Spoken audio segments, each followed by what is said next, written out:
Assalamualaikum warahmatullahi wabarakatuh. Perkenalkan, saya Rian Anggara Putra dengan ujung NIM 047. Baiklah, saya di sini ingin menjelaskan investasi sektor publik. Latar belakang. Investasi dalam sektor publik memiliki peran yang sangat penting dalam membangun ekonomi di suatu negara. Seiring dengan pertumbuhan populasi dan perkembangan teknologi, infrastruktur publik menjadi semakin vital untuk mendukung aktivitas ekonomi, meningkatnya kualitas hidup masyarakat, dan memastikan pembangunan yang berkelanjutan. Namun, realitasnya banyak negara masih menghadapi tantangan dalam membiayai dan melaksanakan investasi publik secara efektif. Adapun tujuan dalam investasi sektor publik yaitu memberikan pemahaman mendalam. Makalah ini bertujuan untuk memberikan pemahaman mendalam tentang pentingnya investasi dalam sektor publik dalam mendukung pertumbuhan ekonomi dan kesejahteraan masyarakat. Yang kedua ada identifikasi tantangan. Makalah ini bertujuan untuk mengidentifikasi tantangan utama yang dihadapi dalam melaksanakan investasi sektor publik, baik segi keuangan, manajemen, maupun regulasi.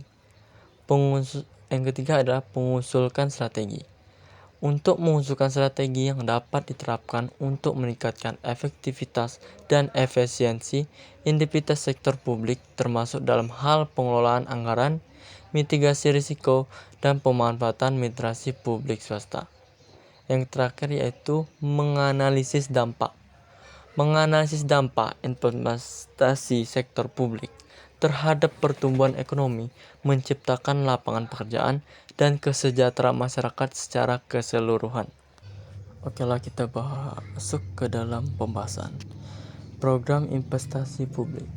Keputusan investasi publik diperlukan untuk mendukung pelaksanaan program, kegiatan, dan fungsi yang menjadi prioritas kebijakan.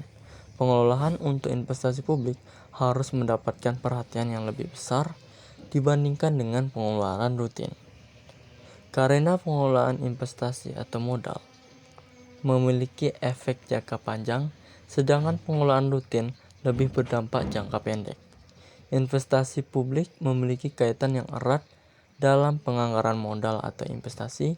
Penganggaran modal atau investasi merupakan proses untuk menganalisis proyek-proyek dan memutuskan apabila proyek tersebut dapat diakomodasi oleh anggaran modal atau investasi. Penentuan kebutuhan investasi publik. Penentuan kebutuhan investasi publik berkaitan dengan jumlah anggaran yang akan ditetapkan bagi masing-masing unit organisasi. Analisis yang mendalam sebelum dilakukan investasi sangatlah penting dilakukan karena investasi publik berkaitan erat dengan masalah transparansi dan kewajaran anggaran. Ada beberapa cara dalam menggolongkan unsur-unsur investasi. Salah satu pengelolaan adalah 1.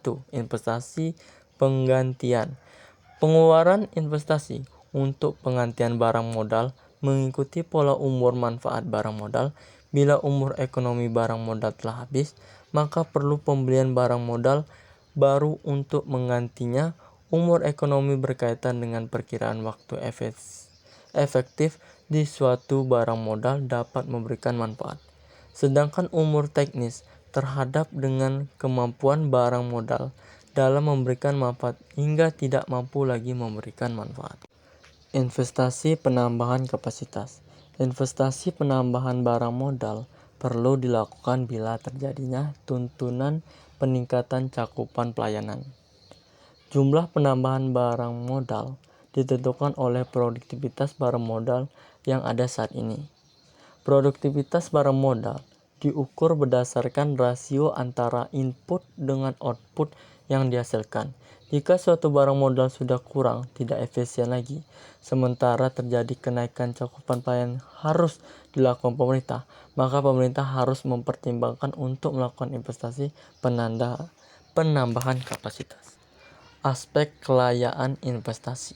Dalam perencanaan dan analisis investasi, harus dipertimbangkan beberapa aspek yang secara bersama-sama menunjukkan keuntungan atau manfaat yang diperoleh akibat adanya suatu investasi tertentu. Yang pertama, aspek teknis. Aspek teknis merupakan bagian penting dari analisis investasi yang harus dipertimbangkan. Jika suatu usulan investasi suatu tidak layak dilihat dari aspek teknisnya, maka usulan tersebut menduduki prioritas pertama untuk ditolak. Yang kedua, aspek sosial dan budaya. Aspek sosial budaya ini menyangkut pertimbangan perdistribusian pelayanan secara adil dan merata, sehingga mampu memberikan manfaat yang besar bagi masyarakat. Aspek sosial budaya mencakup juga aspek legal dan lingkungan. Faktor-faktor yang mempengaruhi investasi publik.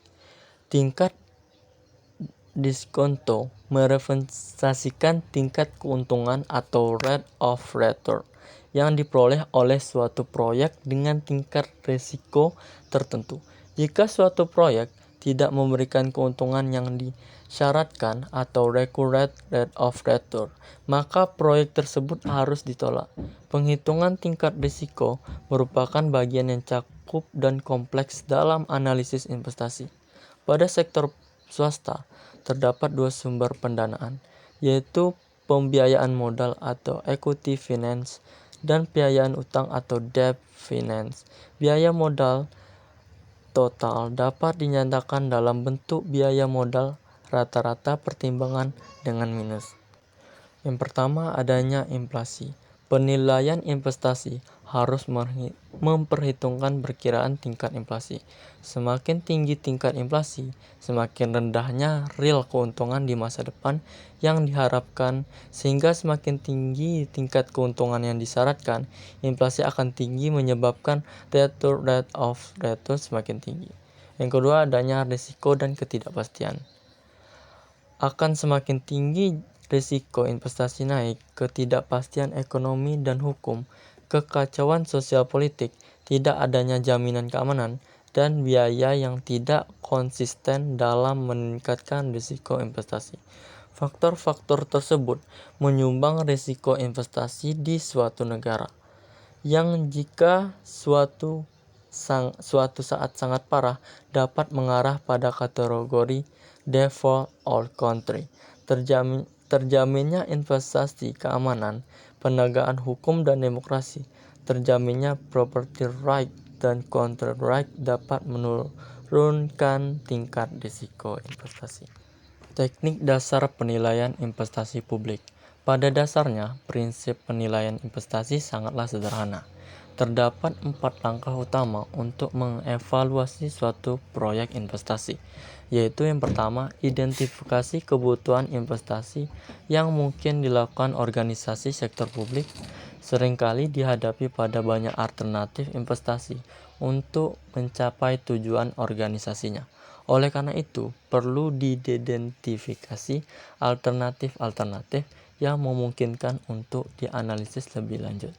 Yang kedua yaitu menentukan semua manfaat dan biaya dari proyek yang akan dilaksanakan atau cost benefit relationship.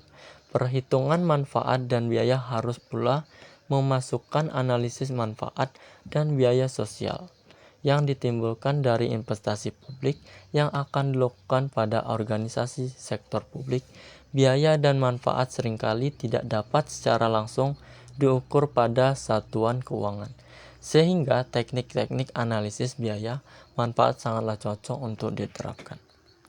Baiklah, kesimpulannya yaitu investasi di sektor publik memiliki peran yang sangat penting dalam membangun dan mengembangkan di suatu negara. Dengan memperhatikan aspek-aspek yang telah dibahas di atas, diharapkan investasi di sektor publik dapat memberikan manfaat yang maksimal bagi masyarakat secara keseluruhan, serta berkontribusi pada pertumbuhan ekonomi yang berkelanjutan. Oleh karena itu, diperlukan kerjasama antar pemerintah, sektor publik, dan masyarakat dalam merencanakan, melaksanakan, dan memantau investasi di sektor publik akan dapat mencapai tujuan pembangunan yang diinginkan. Sekian dari saya, terima kasih, maaf ada salah kata. Saya akhiri, wassalamualaikum warahmatullahi wabarakatuh.